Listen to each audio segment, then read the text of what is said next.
At least makahinga na ako ng maluwag kasi nasa dibdib ko siya lagi. Ayun na, nakahinga na ako guys. Siguro ito na yung time para magsabi ako. Me and Dari are together again since July nung namatay si Athena. Nung namatay si Athena, akala namin end up na sa dami ng bullshit na naranasan namin, na nakita nyo. Yun yung start nung naging kami uli.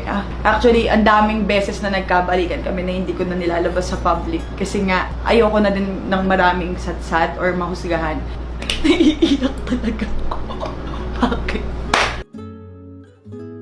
Since July, naging okay kami. July, August, September, October. October 6 ko nalaman na pregnant ako.